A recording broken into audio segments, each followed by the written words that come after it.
ஆச்சி பாதாம் ட்ரிங்க். ஆச்சி பாதாம் ட்ரிங்க் ஒன்னு வாங்கினா ஒன்னு free. MCR Pure Cotton Club formals and casual shirts. பாரம்பரியமான சுவையான புது அறிமுகம் KTV True Value Groundnut Oil. கடந்து வந்த பாதையில் சந்திக்காத சோதனைகள் இல்லை, படாத அவமானங்கள் இல்லை, வேதனைகள் நிறைந்த வாழ்க்கை தான். இப்படி இருந்தவரை புரட்சித் தலைவி அம்மாவின் மறைவுக்கு பிறகு நடந்த கால சூழல்ல ஒரு முதலமைச்சராக ஒரு முகமாக வரும்போது தான் எல்லார்ட்டையும் காமனாக வந்த பேச்சு, குற்றச்சாட்டில் பேச்சு என்ன, யார்ப்பா இவர் அப்படின்னு. முதலமைச்சருங்கிற அரியணை ஏறின செயல்பாடுகளை பார்த்தோம்னாக்கா 4 ஆண்டுகளில் மக்கள் நலம் சார்ந்த விஷயங்களையும் பண்ணார். முள் நாற்காலியில் தான் உட்காந்துட்டு இருந்தாருங்கிறது எல்லாருக்குமே தெரியும். இது ஒரு பெரிய ஒளிமறைவு எதுவுமே இல்லை. ஒரு 4 ஆண்டு கால எடப்பாடியாரோட ஆட்சியும் ஒரு 4 ஆண்டு கால ஸ்டாலினோட ஆட்சியும் ஒரே ஒரு இதில் சொல்லிடலாம். 4 ஆண்டு கால எடப்பாடியார் ஆட்சி தன்னுடைய செயல்கள் மூலம் மக்களிடம் நன்மதிப்பை பெற்ற ஒரு ஆட்சியை பார்க்கணும். இந்த 4 ஆண்டுகளும் இன்னும் விளம்பரத்திலே தான் ஓடுது. அண்ணன் எடப்பாடியார் இருக்காரு, இப்போ ஒருங்கிணைப்பாளர் இருந்த OPS இருக்காரு, அமித்ஷா பேசிட்டு இருக்காரு. அமித்ஷா சொன்னது, நாங்கள் எடுத்த சர்வே பிரகாரம் நாங்கள் ஒரு 65 சீட் ஜெயிச்சிருவோம், நீங்கள் என்ன பண்ணி கொடுங்க, ஒரு 68 70 கொடுத்தீங்கன்னா நம்ம 65 உறுதி அப்படிங்கிறாரு. OPSங்கிறவர், ஆமாம் நம்ம பரிசீலிக்க வேண்டிய கால சூழ்நிலை அவர் பேசுகிறாரு. இல்லை எனக்கு 20க்கு மேலே கொடுப்பதற்கான சாத்தியப்பாடுகள் இல்லை, உங்கள் ஸ்ட்ரென்த் அவ்வளோதான், நீங்கள் அவ்வளோ ஜெயிப்பீங்களா பாருங்கன்னு சொல்லி அப்போ எந்திரிச்சு வெளியே வந்தார். ஒரு இரட்டை தலைமைக்கு இருந்த ஒரு மிகப்பெரிய சாபக்கேடு, ஆங்கிலத்திலே சொல்லுவாங்க, nobody can work under 2 bosses அப்படின்னா. ஆட்சி அதிகாரத்தில் முதல்வராக இவர் இருந்தாலும் கட்சியை பொறுத்த வரைக்கும் இவர் இணை ஒருங்கிணைப்பாளர் தான் இருந்தார். அதனால சாதாரண சவால் கிடையாது. அப்படிதான் கட்டமைப்பில் சரி செஞ்சுட்டு வரக்கூடிய கால சூழல் அதெல்லாம். அதனால இவருக்கு ஒத்துழைப்பு, முழு ஒத்துழைப்பு இந்த இயக்கத்துக்குள்ளேயே இருந்தது அப்படின்னு கேட்டால் இல்லைங்கிறத. இப்போ இந்த எடப்பாடியார் அவருடைய ஆட்சி காலத்தில் அவர் பண்ணது மிகப்பெரிய சாதனை அப்படின்ற மாதிரி நான் இதெல்லாம் முன்வைக்கலாம். காவேரியை ஜெயிச்சது முதல் பெரிய சாதனை. 22 நாள் நாடாளுமன்றத்தை முடக்கணும் அப்படிங்கிற ஒரு முடிவு எடுத்தது. அப்போ பாஜகவோட ஆதரவு இருந்த OPS அந்த முடிவு எடுக்கல. அவருக்கு ஒரு பயம், நம்ம இந்த மாதிரி பண்ணுறதுனால பாஜகவை பகைச்சிக்கிட்டோம்னா என்ன ஏதாவது. இவர் இல்லை, காவேரி மேலாண்மை ஆணையம் அமையப்பெற வேண்டும், முடக்குங்கன்னு முடிவாக சொல்லி அங்கே இருக்கிற எல்லா MPக்கு வாய்மொழி உத்தரவாக கொடுத்து அதை நடத்தினது இவர் தான், ஜெயிச்சது அவர் தான்.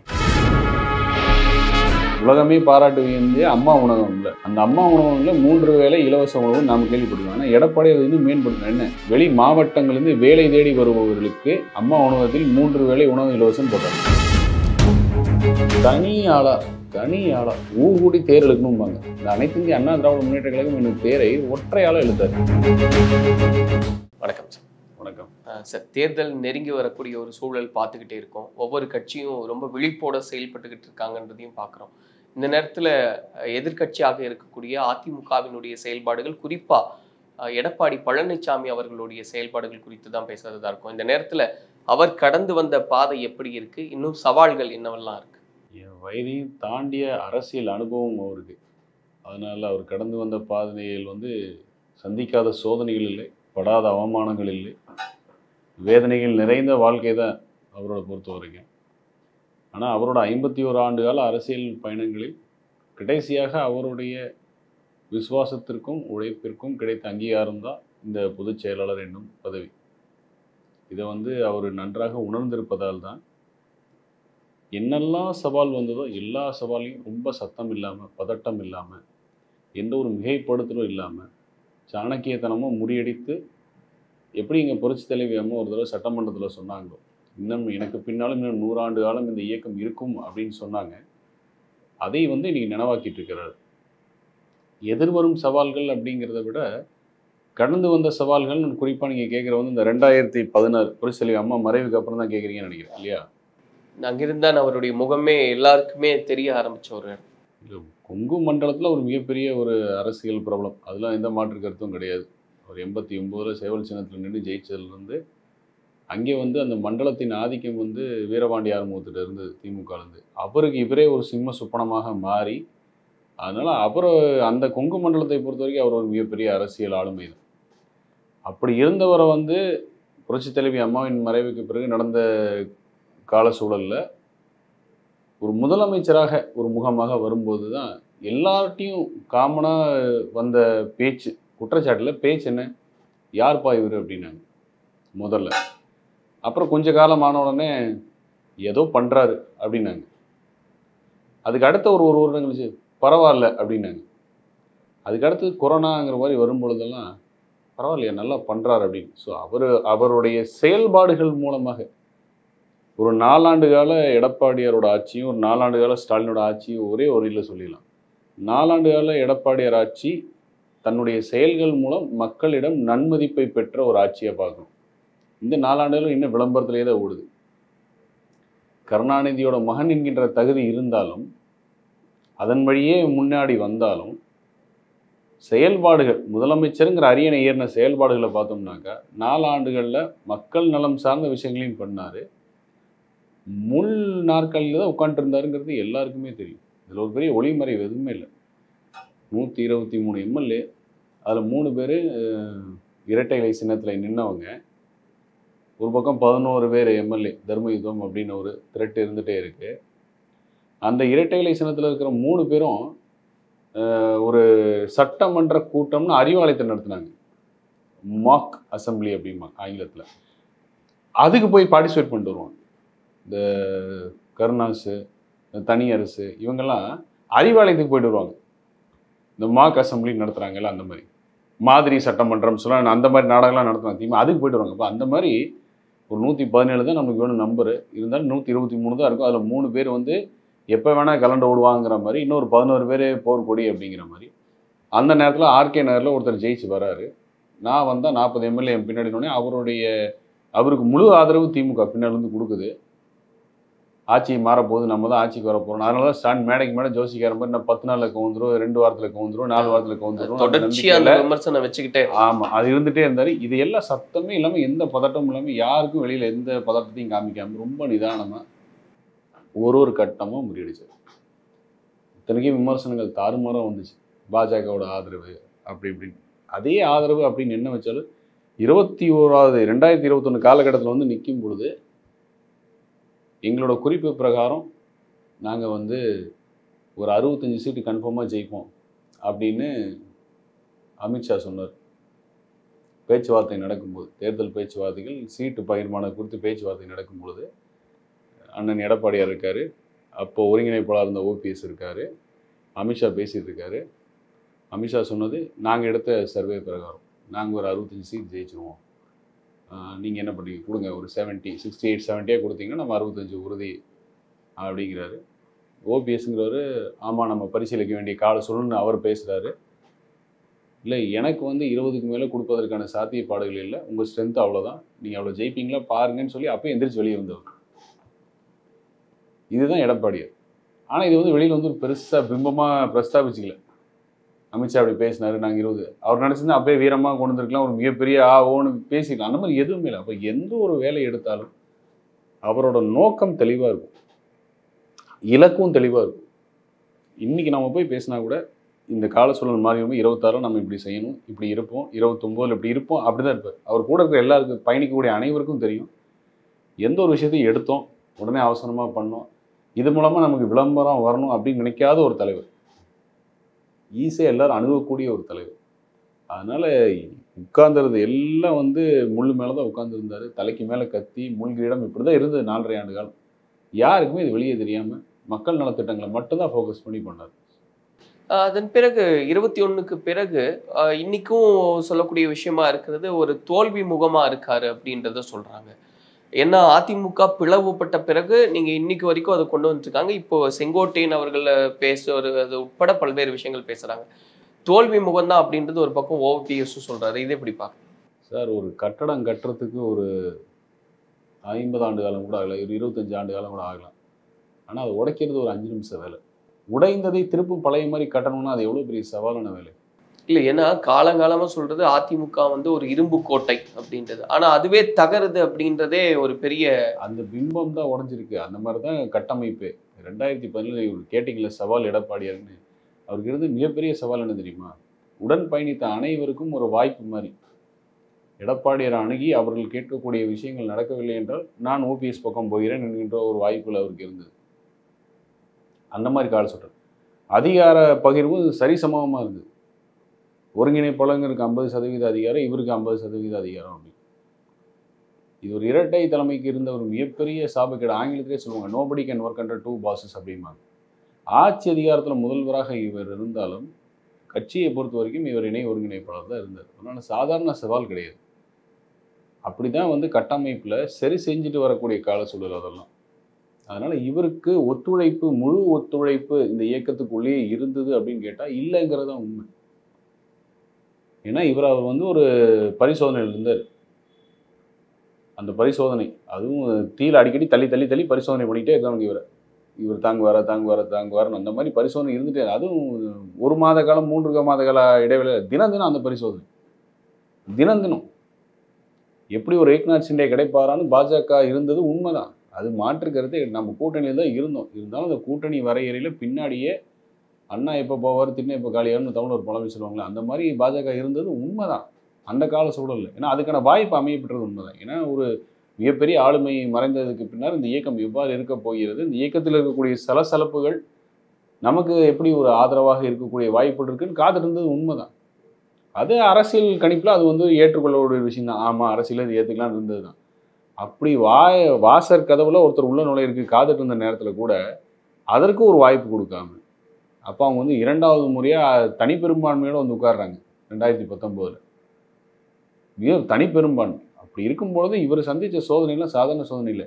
இப்போ ஆளுநர் ரவியை சமாளிக்கிறதுக்கு இந்த தனி குடிக்கிறாரு ஸ்டாலின். அப்போ யோசிச்சு பாருங்க, பன்வாரிலால் புரோஹித் எவ்வளோ, அதாவது சர்வசாதாரணமாக இல்லை. உதாரணம் சொன்னால் நீட்டு பில்லு பெண்டிங் நிற்கிது டேபிளில் 7.5% உள்ஒதுக்கீடு. நீ கொடுத்தா கூட கொடுக்காட்டி போன்னு ஜியோ ரிலீஸ் பண்ணார். ஆனால் இன்னைக்கு எதை எடுத்தாலும் ஆளுநர் பண்ணல. இதுதான் வித்தியாசம். அதனால் ஒரு செயலும் ரொம்ப திட்டமிட்டு இது நம்மளுக்கு கிடைத்த இந்த பொறுப்புக்கு நாம் என்ன டெலிவரி பண்ண போகிறோம். அதே நேரத்தில் கட்சி ஏற்கனவே பிளவுன்னு பேச்சு போய்கிட்டே இருக்குது, சண்டைன்னு போயிட்டே இருக்குது. நம்ம இதை விடக்கூடாது அப்படின்னு சொல்லி சார் ஒட்டு மொத்தமே நம்ம தோல்வி அடைந்ததே வெறும் 18 லட்சம் வாக்கில் தானே சார். அது 3வது முறையாக சுதந்திரத்துக்கு அப்புறம் 3 முறை எங்கள் பொன்மனச்செம்மல் மட்டும்தான் தொடர்ச்சியாக ஆட்சியில் உட்காந்துருக்கிறார் 77 87 வரைக்கும். அதுக்கப்புறம் 3வது முறை வரலாறே கிடையாது. 2வது முறையே 32 ஆண்டுகளும் கழிச்சு தான் அம்மாவே அந்த சாதனை பண்ணாங்க 2014. அப்போது 1% வித்தியாசம். நம்ம தோத்ததே மொத்தம் 18 லட்சம் வாக்கில் தான். தனி ஆளா ஊர் கூட்டி தேர் இழுக்கணும்பாங்க. இந்த அனைத்து இந்திய அண்ணா திராவிட முன்னேற்ற கழகம் என்னும் தேரை ஒற்றையாளாக இழுத்தார். அவருடைய போர்ப்படை தளபதிகளாக எங்கள் அண்ணன் மரியாதைக்குரிய அண்ணன் எஸ்பி இருந்தாங்க, தங்கமணி இருந்தாங்க, நிறைய இருந்தாங்க, 4-5 முன்னணி அமைச்சர்கள் எல்லாம் இருந்தாங்க. ஆனால் தேர் இழுப்பது என்பது ஒற்றையாளாக இழுத்துக்கு வந்து 66 எம்எல்ஏவோட ஒன்று நடத்தினார். இதுதான் உண்மை. அதனால் தினம் சோதனை தான். அவரோட பயணிக்கும் போது தெரியும் உங்களுக்கு. 10வது ஊடகம் அப்போ தனியார் போர்வெல்ல போய் ஒரு பையன் விழுந்தானா அது காரணம் அதிமுக. தண்ணி திறந்தாச்சு வைகளை கடைமடைக்கு தண்ணி வரக்கு 2 நாள் ஆகும். 3வது நாள் தான் கடைமடைக்கு தண்ணி வரும். ஆனால் முதல் நாளே சேனல் ஓட்டிடுவாங்க. இன்னும் கடைமடைக்கு தண்ணி வந்து சேரவில்லை, விவசாயிகள் அவதியும் போடுவாங்க. சாதாரணமாக நடக்கக்கூடிய விபத்தை கூட பெரிய காரணம் அஇஅதிமுக தான், நிர்வாகம் தான் அப்படின்னு சொல்லி எவ்வளவோ போராட்டம். 32,000 போராட்டத்துக்கு அனுமதி கொடுத்தாரு. அதையும் சமாளிச்சார். இப்போ இந்த எடப்பாடியார் அவருடைய ஆட்சி காலத்தில் அவர் பண்ணது மிகப்பெரிய சாதனை அப்படின்ற மாதிரி ஒரு 5 விஷயங்கள் தான் இதெல்லாம் முன்வைக்கலாம். காவேரியை ஜெயிச்சது முதல் பெரிய சாதனை. 22 நாள் நாடாளுமன்றத்தை முடக்கணும் அப்படிங்கிற ஒரு முடிவு எடுத்தது. அப்போ வந்து பாஜகவோட ஆதரவு இருந்த ஓபிஎஸ் அந்த முடிவு எடுக்கல. அவருக்கு ஒரு பயம், நம்ம இந்த மாதிரி பண்ணுறதுனால பாஜகவை பகைச்சிக்கிட்டோம்னா என்ன ஏதான்னு. ஆனால் இவர் வந்து இல்லை, காவேரி மேலாண்மை ஆணையம் அமையப்பெற வேண்டும், முடக்குங்கன்னு முடிவாக சொல்லி அங்கே இருக்கிற எல்லா எம்பிக்கு வாய்மொழி உத்தரவாக கொடுத்து அதை நடத்துனது இவர் தான். ஜெயிச்சது அவர் தான். இந்தியாவில் எந்த மாநிலத்திலையுமே வேளாண் பாதுகாப்பு மண்டலம்னு ஒன்று கிடையாது. கேரளா போங்க, கர்நாடகா, எந்த மாநிலம் போங்க, வேளாண் பாதுகாப்பு மண்டலம்னு ஒன்று இருக்கான்னு கேளுங்க. அந்த மாநிலத்தில் கிடையாது, இங்கே மட்டும்தான் இருக்குது. இந்தியாவில் எந்த மாநிலத்துமே 7.5% உள்ஒதுக்கீடு என்பது கிடையாது. இருக்கக்கூடிய ஒரே மாநிலம் இதுதான். இதுதானே உண்மை. குடிமராமத்துங்கிற திட்டம் இந்தியாவில் எங்கேயுமே கிடையாது. குடிமராமத்து இந்தியாவில் எங்கேயுமே கிடையாது. இங்கே மட்டும்தான் குடிமராமத்துங்கிற திட்டம் இருக்குது. ஒரு அணையை தூர்வாரிய வரலாறு எங்கேயுமே கிடையாது. வைகை அணை 80 ஆண்டுக்கு அப்புறம் தூர்வாரிய வரலாறு இங்கே தான் இருக்குது. அடிக்கிட்டே போகலாம். நான் பாட்டுக்கு மடிக்கணினி திட்டம் உலகத்தில் எந்த முன்னேறிய நாடுகளால் கூட கொடுக்க முடியாத ஒரு திட்டம் மடிக்கணினிங்கிறது. அம்மா துவக்கி வச்சாங்க. நினச்சிருந்தா இவர் வந்து பொருளாதார காரண காரியங்கள் என்னன்னு சொல்லி நிறுத்திக்கலாம். அது இல்லை, எல்லாத்துக்கும் முத்தாய்ப்பா உலகமே பாராட்டு வியந்து அம்மா உணவகம் இல்லை. அந்த அம்மா உணவகங்களில் 3 வேளை இலவச உணவு நாம் கேள்விப்படுவோம். ஆனால் எடப்பாடி அதை இன்னும் மேம்படுத்தினா என்ன, வெளி மாநிலங்களிலிருந்து வெளி மாவட்டங்களிலிருந்து வேலை தேடி வருபவர்களுக்கு அம்மா உணவகத்தில் 3 வேளை உணவு இலவசம் போட்டார். இதெல்லாம் இந்தியாவில் வேறு எந்த மாநிலத்திலையுமே கிடையாது. நீங்கள் கேட்ட 5 சொல்லிட்டேன்னா இன்னும் சொல்கிறேங்க, நான் தயாராக இருக்கேன், கேட்குறதுக்கு தயாராக இருக்குன்னு சொல்கிறேன். இப்போ சார் கடந்த காலங்கள் வரைக்கும் நம்ம பார்க்கும்போது நீங்கள் சொன்ன மாதிரி அமித்ஷா முன்னாடி அந்த அளவுக்கு ஒரு திடமாக பேசினார் அப்படிங்கும்போது எக்காரணத்துலேயும் எந்த காரணத்து கொண்டும் பிஜேபியோட கூட்டணி கிடையாது அப்படின்னு சொல்லிட்டு வந்த எடப்பாடி அது இப்போ அப்படி இல்லாமல் ஏதோ ஒரு சாஃப்ட் அப்ரோச் பண்ணுற மாதிரி தெரியுது. இல்லை, இது சாஃப்ட் அப்ரோச் இல்லை. அதாவது கூட்டணிங்கிறது எப்போ அமையும்? எலெக்ஷன் வரும்போது தான். ஆனால் இப்போ 1.5 வருஷத்துக்கு முன்னாலேருந்தே கூட்டணி எதுக்கு மீடியா ட்ரையல் ஓடுது ஊடகத்தில்? இதுக்கான காரணம், முழு காரணம் என்னென்னா, திமுக கூட்டணி உடையாமல் பலமாக இருக்குன்னு ஒரு பிம்பத்தை கட்டமைக்கணும். அதை திமுக அஜெண்டா அதை ஊடகம் செய்யுது. அதிமுக கூட்டணி அமையாதுங்கிற ஒரு பிம்பத்தை கொண்டு போய் கொடுக்கும். இது இந்த வேலை தான் நடந்துட்டு இருக்கு இப்போதைக்கு. அரச மரத்தை சுற்றி அழிவத்தில் கதை வச்ச கதை மாதிரி இருக்கு. தேர்தல் 26 வரப்போகுதுன்னு தெரியும். இப்போவே கூட்டணி எப்படி அமையப்பெறும் கூட்டணி? இல்லை, இப்போ செங்கோட்டையன் அவர்கள் விஷயத்தை பற்றி பேசும்போதே கூட அதுக்கு பின்னணியில் ஏதோ ஒரு காரணம் இருக்குது, இதுக்கான கால்குலேஷன் இருக்குது அப்படின்றதெல்லாம் பேசினாங்க. உள்கட்சி விவகாரங்கள் அப்படிங்கிறது எல்லா கட்சியிலும் நடந்துகிட்டே தான் இருக்கும். மரியாதைக்குரிய அண்ணன் செங்கோட்டையன் அவர்கள் இன்றைக்கும் நான் அஇஅதிமுகவுக்கு எதிராக போகிறேன், இல்லை அஇஅதிமுகவை நான் தான் வழிநடத்த போகிறேன், இல்லை அஇஅதிமுக அந்த மாதிரி இயக்கத்தை சார்ந்த எந்த ஒரு ஸ்டேட்மெண்ட்டுமே சொல்லலை. அவரை பொறுத்த வரைக்கும் அவருடைய எதிர்பார்ப்புகள் என்பது அவருடைய மாவட்டத்தை சார்ந்த எதிர்பார்ப்பு, இவ்வளோதான். இதுக்கு பேசக்கூடிய சந்தர்ப்பங்கள் அமையாமல் இருந்திருக்கு, அவருடைய எதிர்பார்ப்பு இருந்திருக்கு, அது அமையாமல் இருந்திருக்கு. இது உள்கட்சியில் நடக்கக்கூடிய சாதாரண ஒரு விஷயம். இதை ஊதி பூதாகரமாக்கி தேவையில்லாமல் சர்ச்சை பண்ணி அதே பேசுகிறவங்க தான் திருப்பி எல்லா உலகத்தையும் கேட்டாச்சு. துணை முதலமைச்சர் தூத்துக்குடிக்கு ஆய்வுக்கு போகிறாரு. சிறப்பு நிதித்துறை அமைச்சர் அவர் தானே, சிறப்பு நிதி வழங்குற அமைச்சர் அவர் தானே. அவர் தூத்துக்குடி போகிறாரு. ஏன் எம்பி அத்தை போல, கனிமொழி போல ஏன் புறக்கணிச்சாங்க? இதையும் பேச மாட்டேங்கிறாங்க. 3 மாநகராட்சியில் நம்பிக்கையில்லா தீர்மானம் வருது, மேயர் மேலேயே திமுக. எது பெரிய பிரச்சனை? மக்களை பாதிக்கக்கூடிய விஷயங்கிறது எது? இந்த 3 மேயர் மேலே நம்பிக்கையில்லா தீர்மானம் கொண்டு மேயரை காலி பண்ணுறது மக்கள் பிரச்சனையாக பார்க்கணுமா? இல்லை ஒரு துணை முதல்வர் போகும்போது அந்த தொகுதியோட எம்பியே போய் பார்த்து சுமூகம் இல்லாது எப்படி அந்த இடத்துல வளர்ச்சி பணிகள் நடக்கணும், அது மக்கள் சார்ந்த பிரச்சனை, அதை பேசணுமா? இல்லை மரியாதைக்குரிய செங்கோட்டையன் அவர்கள் அவரோட கோரிக்கை, அவரோட எதிர்பார்ப்புகள் என்ன முன்ன பின்ன இருக்கிறதுக்கான விஷயம் மக்களை பாதிக்கிற விஷயமா? இல்லாத விஷயத்தை ஊதி பெருசாக்குறது மட்டும்தான் இப்போதைக்கு ஒரு முதல் வேலையாக இருக்குது. சரி, இப்போதைய நிகழ்வுகள் அடிப்படையிலேயே நான் சொல்கிறேன். இப்போ டாஸ்மாக் ஊழல் நடந்திருக்கு அப்படின்னு சொல்லி பாஜக கடுமையான போராட்டங்களை எல்லாம் முன்னெடுக்கிறாங்க. இப்போ ஒரு பின்பம் கிரியேட் ஆகிறது நம்ம பார்க்க முடியும். தமிழ்நாட்டை பொறுத்த வரைக்கும் திமுகவுக்கு எதிர்க்கட்சி நாங்கள் தான் அப்படின்னு பாஜக ஒரு தோற்றத்தை உருவாக்குறாங்க, அதுக்கு முயற்சி எடுக்கிறாங்கன்னு. ஆனால் ஒரு சைலண்ட் மோடில் இருக்கு அதிமுக.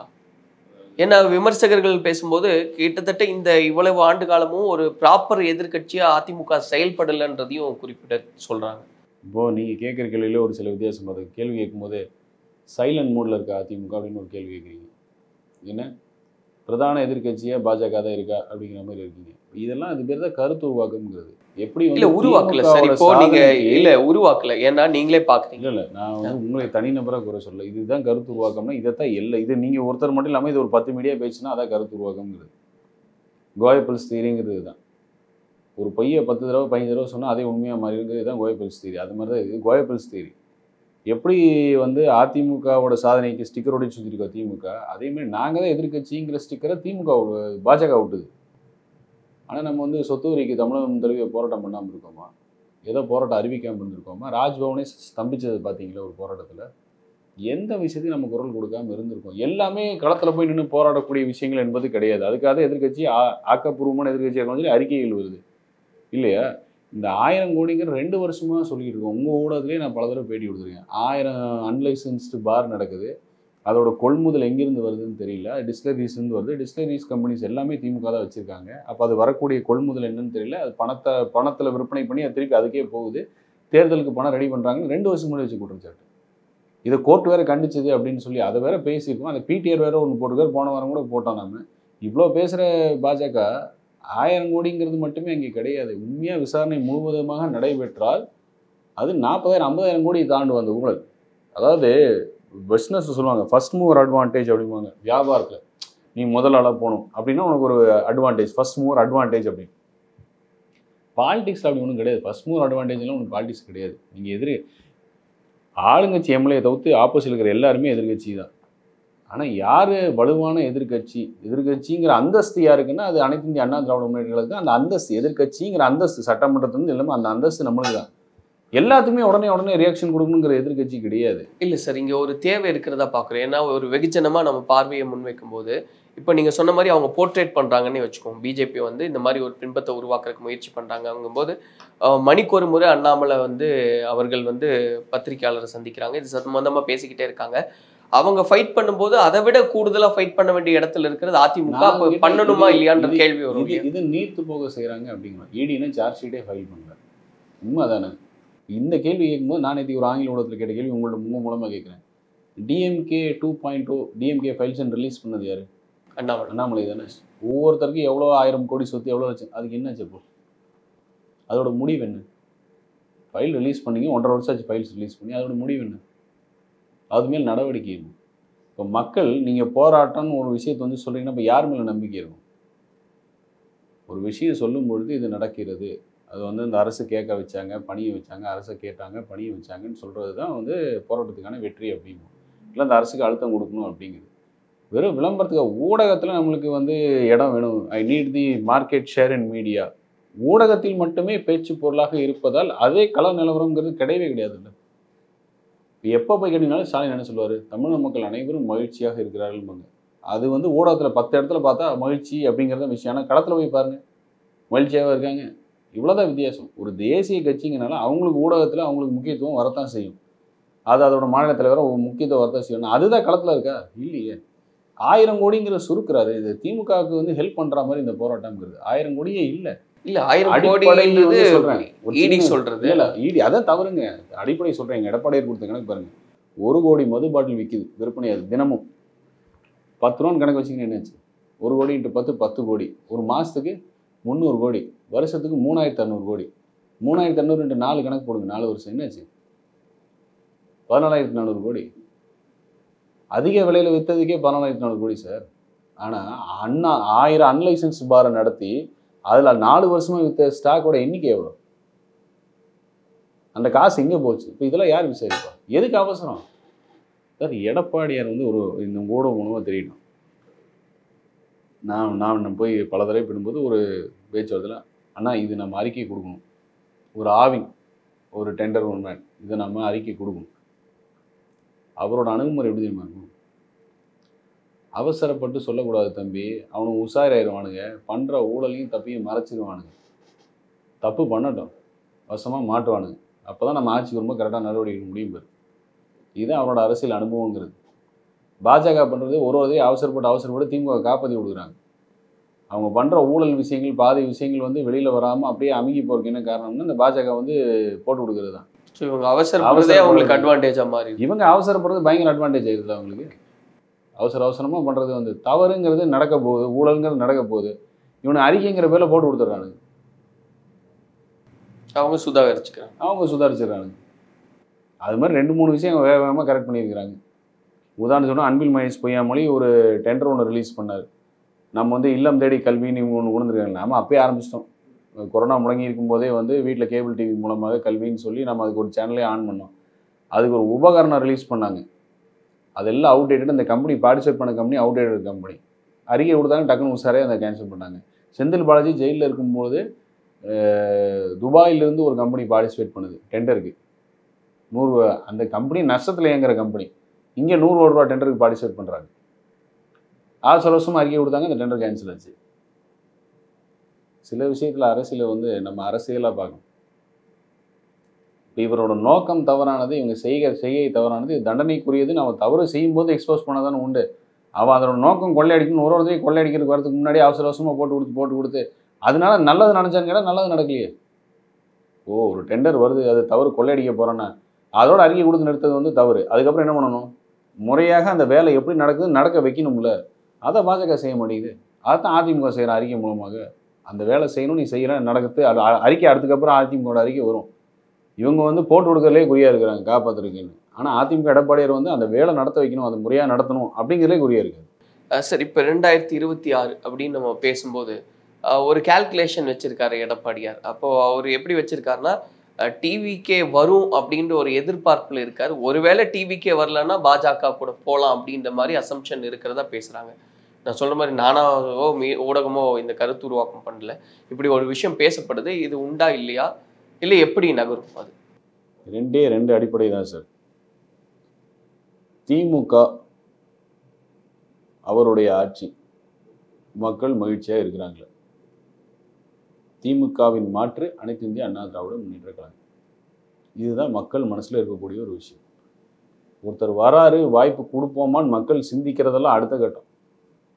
என்ன, திமுகவின் மாற்று அதிமுகவா இருக்கக்கூடாது, அதிமுக 4 உடைஞ்சு 5 உடைச்சு இன்னைக்கு வரைக்கும் வாய் கூசம் போய் பேசுறதுக்கான காரணம் இதுதான். திமுகவின் மாற்று அதிமுக மக்கள் மனசு வந்து எடுக்கணும்னு ரொம்ப பெரிய முயற்சி.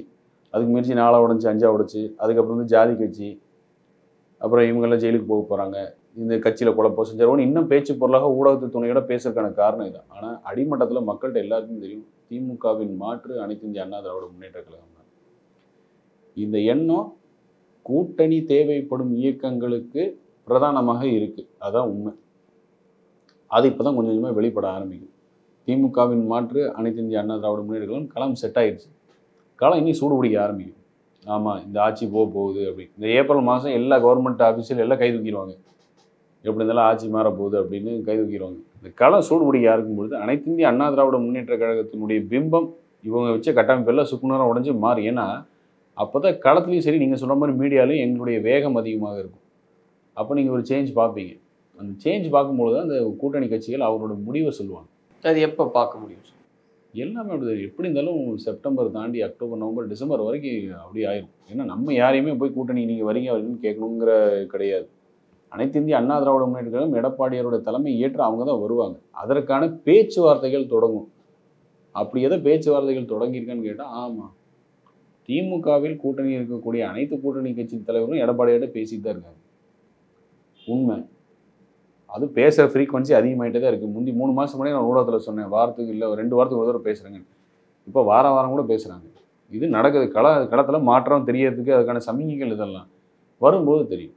அதனால் எடப்பாடியார் தாவாக்கா வரும் என்று நம்பிக்கொண்டோ, தாவாக்கா இல்லை என்றால் பிஜேபி என்றோ அந்த கணக்கில் இல்லை. அவர் அனைத்து இந்திய அண்ணா திராவிட முன்னேற்ற கழகம், திமுக, அனைத்து இந்திய அண்ணா திராவிட முன்னேற்ற கழகம் தனி பெரும்பான்மையோட ஆட்சி அமைக்கக்கூடிய பலம் இருக்கான்னு கேட்டால் பலம் இருக்குது. தனி பெரும்பான்மையோட நான் சொல்வது, தனி பெரும்பான்மையோட அமைச்சு வந்தால் கூட கூட்டணி கட்சிகள் வந்தால் அவர்களுக்கு உரிய அங்கீகாரம் என்ன தரணும் அப்படிங்கிற கணக்கில் தான் அவர் இருக்கார்.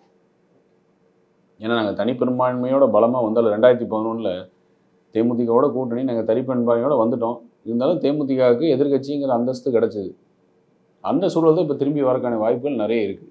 அந்த எதிர்கட்சி தலைவருங்கிற அந்தஸ்து மரியாதைக்குரிய விஜய்க்கு போகலாம், இல்லை மரியாதைக்குரிய சகோதரி அக்கா போகலாம், பிரேமலதா அவர்களுக்கு போகலாம், இல்லை கூட்டணி கட்சிக்கு யாருக்கு வேணாலும் போகலாம். அது கால சூழல் தான் பதில் சொல்லும். ஸோ இதுக்கப்புறம் நகர்வு அப்படின்றது அதுதான் சார். எப்படி இருக்க போகுது? இதுக்கப்புறம் இருக்கக்கூடிய சவால்களாக நீங்கள் என்ன பார்க்குறீங்க? இதுக்கப்புறம் கூடிய மிகப்பெரிய முக்கிய நகர்வு என்ன ஆகும் அப்படின்னா, இந்த ஈடியெல்லாம் கேஸ் போட்டு திமுக மிரட்ட ஆரம்பிப்பாங்க. பாஜக வழக்கம் போல் கொடசெல்லாம் அங்கே தான் ஆரம்பிக்கும். என்ன, முதல்வர் முகமாக ஸ்டாலினே வைத்து நான் முதல்வர் ஆனால் பின்னார் என் பையன் ஆக மாட்டான் அப்படிங்கிற உறுதி ஸ்டாலின் கொடுப்பாரான்னு தெரில. அப்படி கொடுக்கக்கூடிய சூழ்நிலை வந்து கொடுக்க மாட்டார். அப்போ அது அவங்களுக்கு ஒரு மிகப்பெரிய பலவீனம். பட்டத்திலவரசர் உதயநிதி முதல்வர் முகம் என்று மாறும்பொழுது மிகப்பெரிய பலவீனமாக மாறும். அதை சமாளிக்கிறதுக்கே முடியாது. கூட்டணி கட்சியோட எதிர்பார்ப்பு கூட ஆரம்பிக்கும். ஏன்னா பலவீனமான திமுக என்று அது வரும்பொழுது அது ஒரு முதல் சமிகை. கூட்டணி கட்சிகளோட எதிர்பார்ப்பு அதிகமாகும்போது அதை பூர்த்தி செய்யக்கூடிய இடத்தில் திமுக இருக்காது. கணக்குகள் வேகமாக மாறும். மிக மிக முக்கியமாக எது எல்லா அரசியல் களத்திலையும் பார்ப்பாங்கன்னா, பாஜகவிற்கு யார் ஆதரவு கரம் தரப்போகிறார்கள், பாஜகவின் நிலைப்பாடு என்ன, அதை குறித்து தான். இதை பேச விட மாட்டாங்க மீடியாவில். டிஎம்கே இதை பேச விட மாட்டாங்க. ஏன்னா அவங்க தெரிஞ்சு போச்சு, இது பேசினா நம்ம காலி அப்படின்னு. அதனால பாஜகன்னு வச்சு வழக்கம் போல் அதை வச்சு வண்டி விட்டுருவாங்க. 2026 வரைக்கும் பாஜக வச்சு தான் வண்டி விட்டுருவாங்க திமுக. இல்லை, டிடிவி தினகரன் அவர்கள் சொல்லும்போது கூட பாஜகவோட சேர்றதுக்கான வாய்ப்புகள் உண்டு, அது அந்த மாதிரி நெருங்கி வரும். டிடிவி தினகரன் அவர்கள் அவர் தான் சேர்ந்துட்டாரு. இல்லை, அதிமுகவை அதை பற்றி சொல்றதுக்கு அவர் யாரு? அவருக்கு அதிமுக என்னங்க சம்பந்தம்? இல்லை, ஒரு அனுமானிக்கிற மறைந்த நடிகர் மயில்சாமி வந்து பொருளாதார நிபுணர் போட்டு ஒரு டிவியில் பேட்டி கொடுத்தாரோ, அந்த மாதிரி தான் அது. டிடிவிக்கும் அதிமுக என்னங்க சம்பந்தம்? இப்போதைக்கு இன்னைக்கு இருக்க ப்ரெசன்ட் சிச்சுவேஷனில் டிடிவி அவர்களுக்கும் அதிமுகவுக்கு என்ன சம்பந்தம்? இல்லை, இது காலம் கை கூட வைக்கும் அப்படின்றது தான் சில பேர் சில விஷயங்களை பேசிக்கிட்டேன். யோசிக்கிற மாதிரி பேசிட்டு போட்டு சார். என்ன பண்ணுறது? அவங்க கட்சியை வளர்க்குற வழியை பார்க்கலாம். அவங்களுக்கு என்ன, எத்தனை கவுன்சிலர் வச்சிருக்காரு, எத்தனை எம்பி வச்சிருக்காரு, எத்தனை எம்எல்ஏ வச்சிருக்காரு, இப்படி தானே கேள்வி வரும். அவர் ஒரு கட்சியோட பொதுச்செயலாளராக இருந்தால் என்ன, இந்த கேள்வி தானே ஒரு அடிப்படை கேள்வி தானே. இப்போ இந்த ஊடகத்தில் வந்து அதிமுக அட்வைஸ் கொடுக்குற யார், ஒரு பேர் என்ன, தனியரசு. அவர் கட்சியில் எவ்வளோ பேர் இருக்காங்க? கட்சியை வளர்க்குறக்கு அவர் என்ன பண்ணார்? காசு கொடுக்குறாங்கிறதுக்காக முன்னாள் எம்எல்ஏ அப்படின்னு சொல்லி அதிமுக அட்வைஸ் கொடுத்துருக்கிறாரு. இந்த மாதிரிலாம் நிறைய பேர். இவங்கெல்லாம் வந்து அரசியல் வல்லுநர்கள். ரவீந்திரன் துரைசாமின்னு ஒருத்தர் வருவார். அவர் எத்தனை முதலமைச்சர் உருவாக்கியிருக்காரு, இல்லை எத்தனை முதலமைச்சர் ஷேடோவாக இருந்திருக்காரு, இல்லை எந்த தேர்தல் வியூ வகுப்பாளராக இருந்திருக்காரு, எந்த தேர்தலில் வேலை பார்த்துருக்காரு யாரோட? இந்த மாதிரி ஆட்களை வச்சு வண்டி ஓட்டணுங்கிறது ஊடகத்தோட தலையெழுத்து. நாம் என்ன பண்ண முடியும்? உண்மையாக அரசியல் களத்தில் இருக்கிறவங்களை கூப்பிட்டு பேசினா பரவாயில்ல. இப்படியெல்லாம் வச்சு இந்த கருத்து சொல்லப்படுகிறது, வைக்கப்படுகிறது, தெரியப்படுகிறது, அறியப்படுகிறது, கூறப்படுகிறது, நம்பப்படுகிறது. இப்படியெல்லாம் யூகத்துக்கு தான் இப்போ போகிற மாதிரி ஆகிப்போச்சு. இல்லை இந்த யூகத்துக்கெல்லாம் விடை வந்து தெளிவான ஒரே விடை 26 அனைத்து இந்திய அண்ணா திராவிட முன்னேற்ற கழகம்ங்கிறது களம் கரெக்டாக இருக்குது. அந்த களத்தை செட் பண்ணுற வேலையில் எடப்பாடியார் ஆல்மோஸ்ட் 99% முடிச்சாச்சு. இனி அடுத்து தேர்தல் வேலை இறங்கி களத்தில் அடுத்து அதிரடி தான். அந்த இறங்கும் பொழுது திமுகவோட தடுமாற்றம் ஆரம்பிக்கும். அதோட வீழ்ச்சி ஆல்ரெடி துவங்கின வீழ்ச்சி தான். இன்னும் மிக வேகமாக பாதாளத்தில் போவாங்க. நிறைவா ஒரே ஒரு கேள்வி சார். இப்போ 2026 தேர்தல் குறித்து எடப்பாடியார் உங்களுக்கு கொடுத்திருக்கக்கூடிய அறிவுரையோ கைட்லைன்ஸோ அந்த மாதிரி ஏதாவது உண்டா? என்னெல்லாம் சொல்லியிருக்காரு அது குறித்து? இங்கே ஐடிவிங்க எங்களோட கட்டமைப்பு என்னவோ அதை பண்ணிகிட்டு இருக்கிறோம். ஐடிவிங்க சார்பாக செய்தி தொடர்பாளராக என்ன பேசணும் அப்படிங்கிற ஒரு டைரெக்ஷன் என்னென்னா, எங்கேயுமே வந்து தனிநபர் விமர்சனம் வேண்டாம், நாகரிகமாக இருக்கட்டும் அப்படிங்கிறது எங்கள் செய்தி தொடர்பாளர் எங்களுக்கெல்லாம் ஒரு இருக்குது.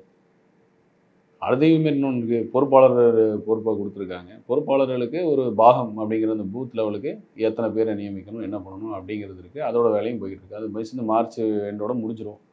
ஸோ அதனால் அவர்களுக்கு கிளை களத்தை வந்து மேலே போனதுலாம் அதான் எங்களுக்கு ஒரு மிகப்பெரிய வரப்பிரசாதம் மாதிரி. எந்த வேலையை எப்படி எவ்வாறு செய்ய வேண்டும், அந்த செய்த வேலை என்ன எப்படி வந்து வெரிஃபை பண்ணுங்கிற வரைக்கும் அவருக்கு தெரியும். அதனால் ஒருத்தர் உண்மையாக வேலை செஞ்சார் அப்படின்னா அவரை கூப்பிட்டு அங்கீகாரம் கொடுக்குற ஒரே தலைவர் அவர். இதை வெளிப்படையாகவும் சொல்லியிருக்காரு. வேலையை மட்டும் விசுவாசமாக செய்யணும், கதவை தேடி அவர்களுக்கு வாய்ப்பு வருங்கிறது கொடுக்குறது. அதனால தான் இன்றைக்கி வந்து ஒற்றை தலைமையின் பேச்சு வந்தோடனே அந்த ஒற்றை தலைமைக்கு மிக சரியானவர், பொருத்தமானவர், இந்த இயக்கத்தை வழிநடத்தக்கூடியவர் இவர் தான் அப்படின்னு சொல்லி தொண்டர்கள் மட்டுமல்ல மக்களோட ஆதரவையும் பெற்று அந்த இடத்துல இருக்கார். ஆச்சி பாதாம் ட்ரிங்க் ஒன்னு வாங்கினா ஒன்னு free. MCR Pure Cotton Club formals and casual shirts. பாரம்பரியமான சுவையான புது அறிமுகம் KTV True Value Bronatile.